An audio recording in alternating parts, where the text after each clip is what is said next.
Setelah pengumuman pencapresan Ganjar Pranowo oleh PDIP, sepertinya terjadi suasana euforia survei yang nadanya hampir sama.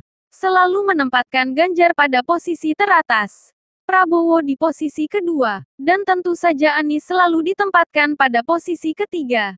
Padahal sebelumnya pengumuman oleh PDIP, posisi top min pertama ditempati oleh Prabowo, Ganjar dan Anies. Demikian ungkap Isa Ansori. Saya adalah orang yang tidak terlalu percaya dengan survei-survei dan musyawarah rakyat yang selama ini ada. Karena saya tahu persis bagaimana aktivitas itu diadakan, kata Isa. Sebagai pegiat sosial dan politik, saya sudah terbiasa dengan bagaimana melakukan penelitian dan survei. Tentu dalam melakukan kegiatan variabel penentu adalah pemilihan responden. Dalam pemilihan responden, kalau banyak diwarnai dengan kepentingan, biasanya data bisa diarahkan sesuai dengan harapan peneliti dan surveyor. Aktivitas politik adalah aktivitas bagaimana mempertemukan dua hal yang berbeda menjadi satu kepentingan yang sama. Dalam hal survei-survei politik dan hal lain yang sejenis, sejatinya selalu ada dua kepentingan. Pertama, kepentingan mengetahui keadaan yang sebenarnya. Dan yang kedua, mengampanyekan apa yang menjadi kepentingan para pihak melalui survei, tambah Isa Ansori. Isa Ansori menambahkan, kalau memang bahwa posisi Anies adalah posisi bawah dan bisa dikalahkan, lalu mengapa para pihak yang tidak sepakat dengan Anies selalu mengintimidasi Anies dengan fitnah dan bullying? Bahkan banyak cara yang dilakukan untuk menggagalkan pencalonan Anies. Tentu ini adalah sesuatu yang tidak masuk akal. Fenomena Anies bila datang ke daerah-daerah sangat berbanding terbalik dengan Ganjar maupun Prabowo. Kedatangan Anies ke setiap daerah yang dikunjungi selalu penuh sesak dengan lautan manusia. Dan mereka datang tidak ada yang mengarahkan, apalagi membayar. Berbeda yang lainnya, selalu membagikan sesuatu kepada mereka yang datang. Pernah suatu saat kedatangan Anies ke Medan, dan salah satu kandidat capres saat itu juga berkunjung ke sana. Sambutan ke Anies sangat luar biasa.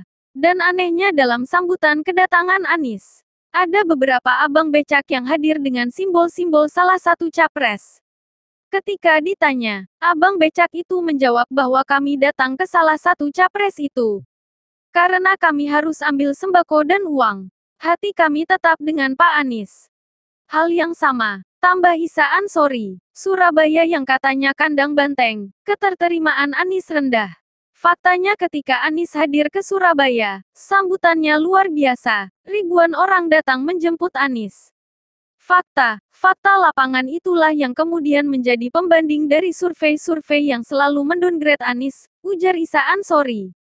Bagi kita yang menginginkan perubahan Indonesia bersama Anies, tak perlu risau dan tak harus tidak percaya.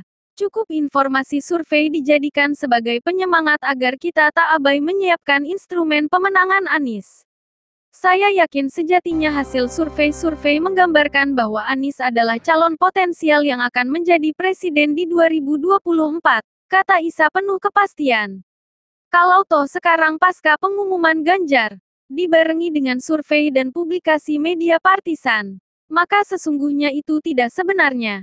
Hal itu dilakukan hanya untuk mempengaruhi persepsi publik bila nanti Anies akan ada pemakluman.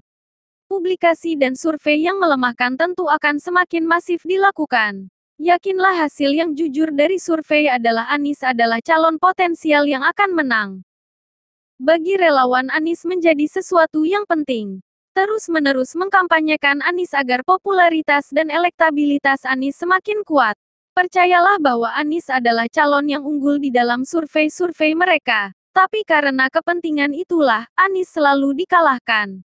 Isa Ansori berharap, semoga saja Mas Anies dan para relawan serta partai politik yang mendukung dikuatkan staminanya, dikuatkan soliditasnya. Karena lawan Anies tidak hanya calon lain yang menjadi kompetitornya, tapi ada uang dan kekuasaan yang selalu berusaha menggagalkannya. Ayo tetap berjuang memenangkan Indonesia bersama Anies Baswedan. Kepada para relawan sudah hentikanlah mereaksi lawan. Fokuslah pada kerja-kerja pemenangan. Karena waktu semakin pendek, pungkas Isa Ansori, seorang akademisi dan juga kolumnis.